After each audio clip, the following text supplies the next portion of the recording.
Eat, sleep, bet, repeat. That's how we get down on the opening line at EliteSportsBetting.com.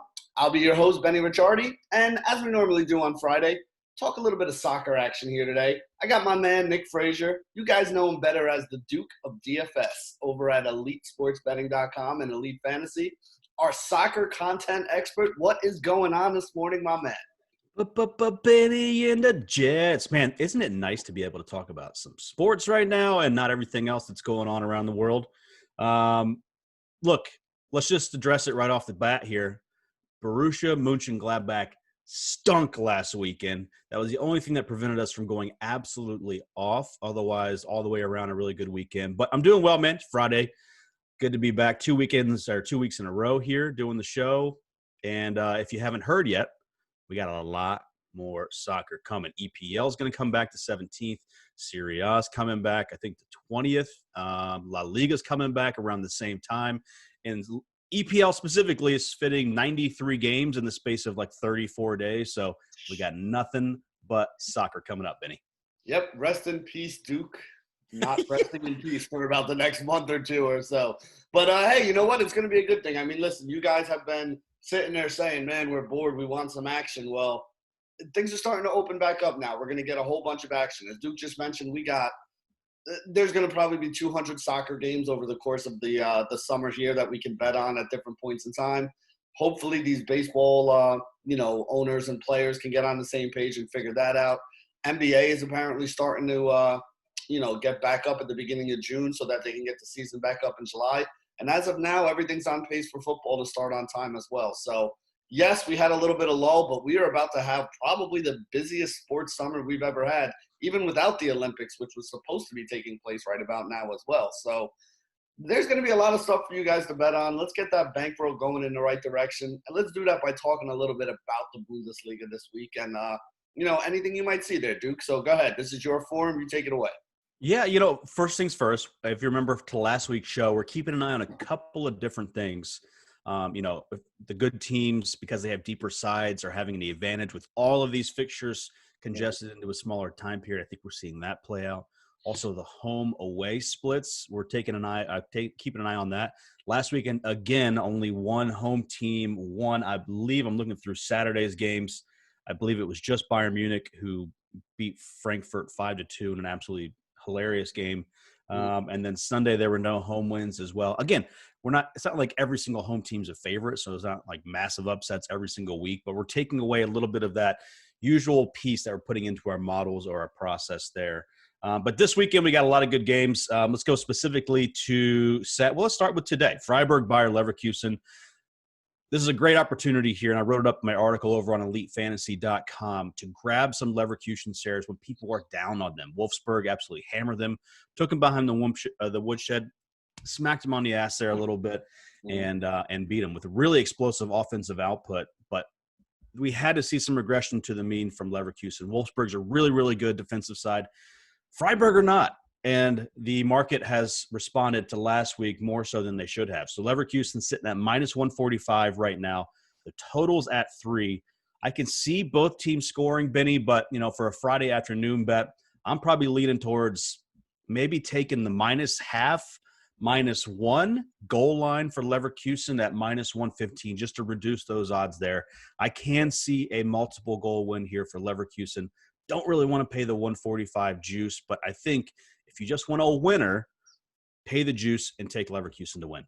Yeah, that's the way that I think I'm looking at that game too. When you said 3 on the goal total, that kind of scared me away there. I honestly think that the lean on the goal total at 3 is probably to the under because I do not see them putting up 3 goals, and I really don't see them giving up a lot of goals in this game either. Like I feel like this is a 1-0, 2-0 kind of game. Well, I mean, you just go back to last weekend. You look at Freiburg's game against Frankfurt. 3-3 was the final, but the statistics and the game flow was absolutely insane. Freiburg, I think, had 9 shots, had 3 goals. Frankfurt had 33 shots and 3 goals. So this is a team who, got a decent result and has some decent results since we've come back from the break with 2 draws here against Leipzig and Frankfurt, but is just not a good enough side. And especially with the 4th game in 16 days or so, this is where that quality really comes through for Leverkusen. If you want a goal scorer, Leon Bailey should get the start today. He's an absolute quality Jamaican player who's been coming off the bench every single game, but with the rotation, he almost has to get a start here. So Leverkusen's the play there. I like it. Minus 145. That's not horrible. I'll put a little bit of money on that. What else you got for me, Duke? Let's parlay it. Why don't we do this? We could parlay it with Wolfsburg. We just talked about Frankfurt. We talked about Wolfsburg, putting it on Leverkusen. Wolfsburg's minus 110. We can grab a little win today with Leverkusen, tie it into Wolfsburg. $1 gets you 2.23 back. So we got a game on today and a game tomorrow afternoon. That's one way to tie it in. Wolfsburg, now, are those both? Those are both on the three-way line. On the three-way line. Yep. Okay. One's at minus 145. Put them together. You're getting what? Plus 220. You said plus 223. Plus okay, 223 is the parlay there. I like that. Wolfsburg, I do like to win this game. Frankfurt, really decent side. Andre Silva's been in really good form. 2 goals in 3 games, I believe. Wolfsburg at home, they're super solid defensively. I did not see the offensive outburst coming against Leverkusen. Otherwise, we would have been all over Wolfsburg as opposed to just fading Leverkusen.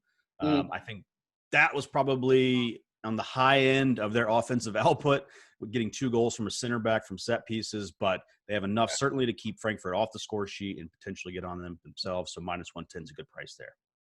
All right. I like it. So we got 2 big bets for this weekend. Anything else you want to talk about here before we sign off? Man, go America, specifically in the Bundesliga. We saw every single weekend so many Americans getting playing time. Josh Sargent starting for Werder Bremen. Weston McKennie got a goal for Schalke to go up 1-0. You're thinking, yay, Schalke, and then they gave up 2 goals. That's so Schalke-y. They're playing each other this weekend. I'm going to stay away from this game betting-wise just because neither team's any good, and I hate betting on terrible teams. But it's a game I'm probably going to watch because whether it's Gio Reyna at Dortmund, Alfredo Morales has been coming in off the bench, this season. So there's just Americans everywhere. The future is bright for American soccer, and it starts in the Bundesliga. It's kind of funny that we have that connection. Why is it that it seems like Germany is the place where a lot of American soccer players end up? I mean, even Landon Donovan, when he was there years ago, that's where he wound up going first before he went over for, the quick stint he had in the Premier League and all that. But is there some kind of connection between, German soccer and the U.S. that this seems to be the place that a lot of our young talents landing? Yeah, it's a good question. It's something I haven't dug in too deeply, to be honest, Benny. But in Germany, there's a propensity to play younger players, to integrate the youth into the squad earlier, even just compared to like the Premier League, which we're very familiar with on this show. You take a Gio Reyna at 16 years old. You look at Manchester United. There's a guy, Angel Gomez, who won the World Cup with the U17 national team in England just a couple of years ago. He can't break through at Manchester United. He's the captain of every single youth national team that's England's ever had, and that's his own country, and yet he still can't break through. In Germany, there just seems to be an integration that happens sooner. You can say the military ties. We get a lot of dual nationals that are from over there as well. So, like Timmy Chandler scored a goal this past weekend off the bench. So, well, I mean, our most recent coach of the national team was a former German, pretty much legend in the soccer community. So that might have something to do with it too. Sure, he's got some connections over there and stuff. Absolutely, yeah. So, just a lot of things in sync to make that happen, and it's good. If more players have success, it's going to drive future players to that league. So, La Liga, if we can have a few breakthrough there, maybe we'll start some things over there. Certainly EPL, just from a language standpoint, is where people have been trying to break through. And we have, Lyndon Gooch was playing for Sunderland a little bit. We do have some Americans in the league now.